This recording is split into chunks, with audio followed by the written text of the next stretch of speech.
Moisés subiu as encostas do Monte Sinai para comungar com Deus. No alto do Sinai, Moisés receberia de Deus as instruções que deveria passar a Israel. Foi aí que ele revelou ao seu servo os princípios da fé que os filhos de Israel deveriam seguir para todo sempre. E foi aí que ele recapitulou tudo o que tinha sido ensinado antes, inclusive a norma moral que orientava a vida dos homens desde a criação. Os mandamentos que havia dado oralmente passaria agora de uma forma concreta em tábuas de pedra. Sim, a lei de Deus foi gravada pelo próprio Senhor e escrita pelo seu próprio dedo. Antes, porém, de dar os 10 mandamentos, Deus falou a Moisés algumas coisas que ele deveria passar aos israelitas. Estes deveriam lembrar-se do que o Senhor tinha feito aos egípcios e de como livrar a Israel do jugo da escravidão. Ao pensarem nessas coisas, deveriam ficar prontos a obedecer a Deus, ouvindo atentamente a sua voz e guardando seu pacto, para serem propriedade do Senhor e uma nação santa. Moisés reuniu os anciãos e o povo em geral e lhes falou tudo o que o Senhor lhe tinha dito. A fim de se prepararem para a visita do Senhor, o povo deveria lavar-se, purificar-se e trocar suas roupas durante 2 dias. No 3º dia, aconteceria a visita. E assim foi. Quando chegou o 3º dia, ao amanhecer, algo de extraordinário de fato aconteceu. As crianças, os jovens, os adultos e os anciãos, todos puderam observar as manifestações da natureza. Houve trovões, relâmpagos e uma nuvem espessa sobre o Monte Sinai. De repente, tocou uma buzina tão forte que assustou todo mundo e fez a terra estremecer. O povo foi conduzido por Moisés até para mais perto do pé do monte, mas era proibido subir. Havia até uma cerca que foi feita para as pessoas não ultrapassarem aquele limite. Se alguém desobedecesse, morreria. Não deveria tocar no monte. Saía fumaça do alto do monte, muita fumaça, porque o Senhor descera com fogo sobre ele. Além do fogo e da fumaça, o monte tremia, a terra tremia, todos tremiam. E o som da buzina ia aumentando, aumentando, aumentando cada vez mais. Moisés falava com Deus e Deus lhe respondia por uma voz. Entre trovões e relâmpagos e o som da buzina, ouvia-se uma voz grave, profunda, clara e forte. Era a voz de Deus. Ele falou todas estas palavras que resumem a sua vontade e espelham seu caráter perfeito. Os 10 mandamentos.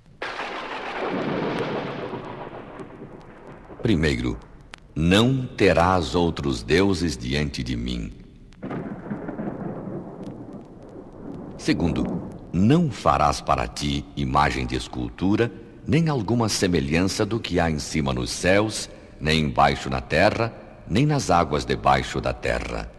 Não te encurvarás a elas, nem as servirás, porque eu, o Senhor teu Deus, sou Deus zeloso, que visito a maldade dos pais nos filhos até a 3ª e 4ª geração daqueles que me aborrecem, e faço misericórdia em milhares aos que me amam e guardam os meus mandamentos. Terceiro, não tomarás o nome do Senhor teu Deus em vão, porque o Senhor não terá por inocente o que tomar o seu nome em vão. Quarto, lembra-te do dia do sábado para o santificar. 6 dias trabalharás e farás toda a tua obra, mas o 7º dia é o sábado do Senhor teu Deus. Não farás nenhuma obra, nem tu, nem teu filho, nem tua filha, nem o teu servo, nem a tua serva, nem o teu animal, nem o teu estrangeiro que está dentro das tuas portas. Porque em 6 dias fez o Senhor os céus e a terra, o mar e tudo o que neles há, e ao 7º dia descansou. Portanto, abençoou o Senhor o dia do sábado e o santificou.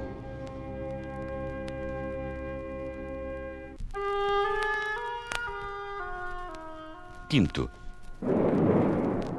honra a teu pai e a tua mãe, para que se prolonguem os teus dias na terra que o Senhor teu Deus te dá. Sexto, não matarás. Sétimo, não adulterarás. Oitavo, não furtarás. Nono, não dirás falso testemunho contra o teu próximo.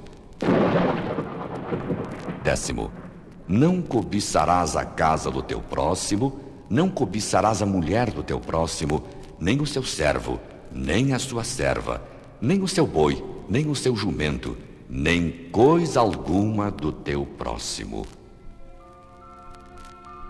Eis o decálogo, a lei dos 10 mandamentos, que são a norma da vida. Não foram dados apenas para o benefício dos israelitas. Estes foram escolhidos para servirem de guardas e conservadores da lei de Deus, mas esta deve ser considerada como um depósito sagrado para toda a raça humana. Em verdade, os preceitos confiados ao povo de Israel, inscritos em 2 tábuas de pedra, são preceitos adaptados a toda a humanidade. São para a instrução e governo de todos os povos, raças, tribos, línguas e nações.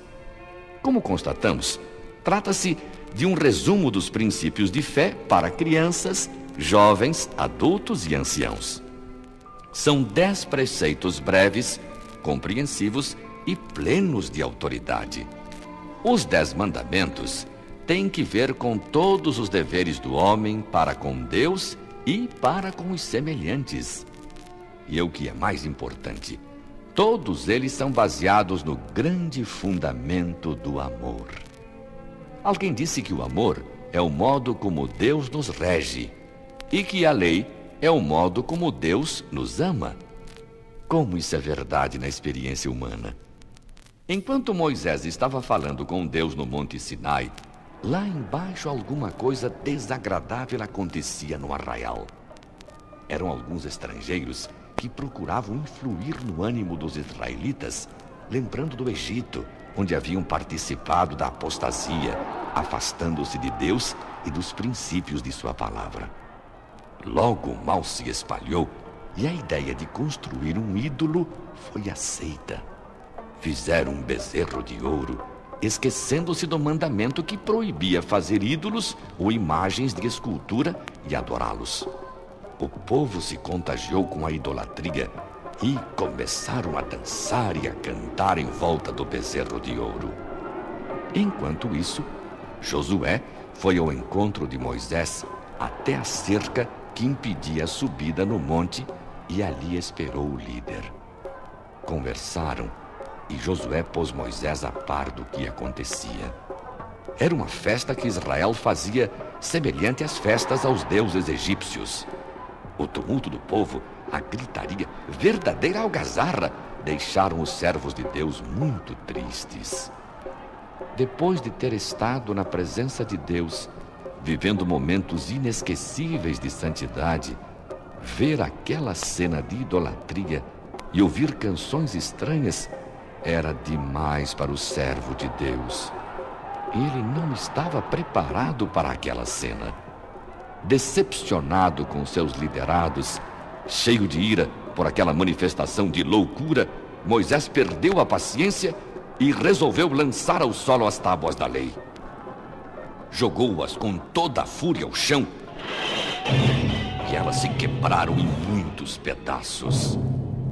Desceu rapidamente a última etapa até o acampamento e foi direto ao bezerro de ouro que o povo adorava e o arrancou violentamente e o jogou no fogo. Transformou aquele ídolo em pó. Depois misturou seu pó com água e deu a beber ao povo. Dessa maneira mostrou a completa inutilidade do falso Deus que estiveram adorando até aquele instante. Moisés chamou às falas seu irmão Arão, que permitiram um ídolo entre o povo de Deus.